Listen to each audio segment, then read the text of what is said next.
ಇದೆ ಅಂತ ಹೇಳಿದಾಗ 2 ಪೆಗ್ ಕುಡ್ದಿದ್ದೀನಿ ಅಂತ ಹೇಳಿದ್ರು. ನೀವು 1 ಪೆಗ್ ಕುಡಿದ್ರೂ ನಿನಗೆ ಫೈನ್. ಸೊ ನಾನು ಆ ಸಮಯದಲ್ಲಿ ಅವ್ರಿಗೆ ಹೆಲ್ಪ್ ಮಾಡಬೇಕಾ ಬೇಡವಾ? ನನ್ನ ಪರಿಚಯರವರು, ನನ್ನ ಕಮ್ಯುನಿಟಿಯಲ್ಲಿ ಇರೋರು. ಸೊ ನಾನು ಅವ್ರಿಗೆ ಹೆಲ್ಪ್ ಮಾಡಬೇಕಾ ಬೇಡವಾ? ಹೌದಾ ಇಲ್ವಾ? ಯಾಕೆ? ತಪ್ಪು ಮಾಡಿದ್ದಾರೆ. ಹಾಂ. ಸೊ ನಾನು ಅದಕ್ಕೆ ಹೆಲ್ಪ್ ಮಾಡಿದ್ರೆ ಪಾಪ ಅವ್ರು ನೆಕ್ಸ್ಟ್ ಟೈಮ್ ಅವರು ತಿಕ್ಕೊಳ್ತಾರಲ್ಲ, ಅವರು ಪಾಠ ಕಲಿತಾರಲ್ಲ, ನೆಕ್ಸ್ಟ್ ಟೈಮ್ ಅವ್ರು ಮಾಡ್ತಾರಾ ಇಲ್ವಾ?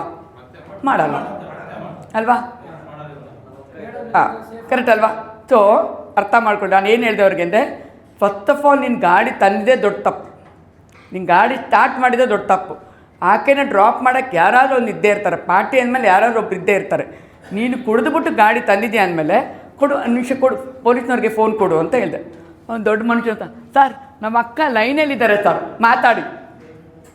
ಫಸ್ಟ್ ಪೊಲೀಸ್ನವ್ರಿಗೆ ಫೋನ್ ಕೊಡು ಅಂದರೆ, ಹಾಂ ಮೇಡಮ್ ಹೇಳಿ ಮೇಡಮ್ ಅಂತ ಹೇಳಿದ್ರು. ಸರ್ ನಾನು ಡಾಕ್ಟರ್ ಉಷಾ ಮೋಹನ್ ಸರ್, ಹೇಳಿ ಮೇಡಮ್ ಅಂತ. ಸರ್ ಏನಾಗಿದೆ ಸರ್? ಮೇಡಮ್ ಹೆಲ್ಮೆಟ್ ಹಾಕ್ಕೊಂಡಿದ್ದಾರೆ, ಏನೂ ತೊಂದರೆ ಇಲ್ಲ, ಕುಡ್ದಿದ್ದಾರೆ ಮೇಡಮ್. ಮಿಷಿನೇ ಚೆಕ್ ಮಾಡಿದ್ರು ಸರ್. ಹೌದು ಮೇಡಮ್ ಕುಡ್ದಿದ್ದಾರೆ. ಸರಿ, ಒಂದು ಕೆಲಸ ಮಾಡಿ ಸರ್, ಎಷ್ಟು ಸರ್ ನಿಮ್ಮ ಫೈನು ಅಂತ ಹೇಳಿದೆ. 5,000 to 6,000 ರೂಪಾಯಿ ಆಗಿದೆ ಮೇಡಮ್, ಡಬ್ಬಲ್ ಹಾಕ್ಬಿಟ್ಟು ಕಳಿಸಿ ಸರ್ ಅಂತಂದು. ಯಾಕೆಂದರೆ ಅದು ಪಾಠ ಅವ್ರಿಗೆ, ಕರೆಕ್ಟ್ ಅಲ್ಲ? ಮತ್ತೆ ಅವ್ರಿಗೆ ಮೇಡಮ್ಮೇ ಹೇಳೋರೆ, ಒಂದಲ್ಲ ನಿಂಗೆ 15,000 ರೂಪಾಯಿ ಫೈನ್ ಹಾಕಿ ಕಳಿಸ್ತೀನಿ, ಅದೇನು ಮಾಡ್ತೆ ಮಾಡ್ಕೋಗು ಅಂತ ಹೇಳಿದಾಗ ಅವ್ರಿಗೆ ಒಂದೇ ಮಾತು ಹೇಳಿದೆ, ಇವತ್ತು ನಾನು ನಿನ್ನನ್ನು ಸೇವ್ ಮಾಡಿದ್ರೆ ನಾಳೆ ಇದೇ ತಪ್ಪು ನೀನು ಮಾಡ್ತಾ ಇರ್ತೀಯ, ಮತ್ತೆ ನೀನು ಫಸ್ಟ್ ಆಫ್ ಆಲ್ ತಪ್ಪು ಮಾಡಿದ್ಯಾ, ಏನೇ ಆದರೂ ನೀನು ಕುಡಿದ ಮೇಲೆ ಮತ್ತೆ ನೀನು ಓಲಾ ಉಪಯೋಗಿಸ್ಕೋಬೇಕು, ಇಲ್ಲ ಊಬರ್ ಉಪಯೋಗಿಸ್ಕೋಬೇಕು, ಇಲ್ಲ ನಿಮ್ಮ ಫ್ರೆಂಡ್ ಗಾಡಿಯಲ್ಲಿ ಹೋಗಬೇಕು.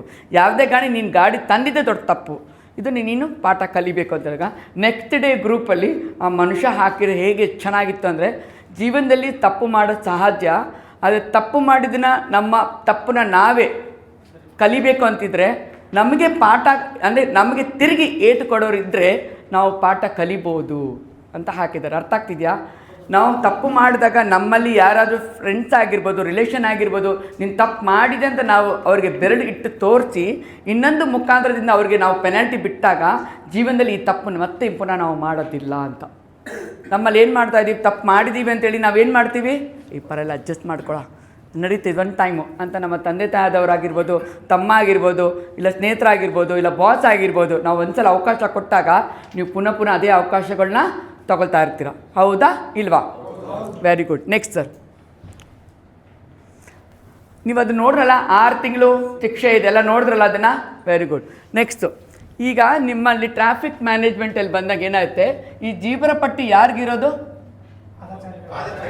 ಅಲ್ವಾ? ನಾವೇನು ಮಾಡ್ತಾ ಇದ್ದೀವಿ, ನೀವೇ ಮೇಯ್ನಲ್ಲಿ, ಕರೆಕ್ಟ್ ಅಲ್ವಾ? ನೀವು ನಮ್ಗೆ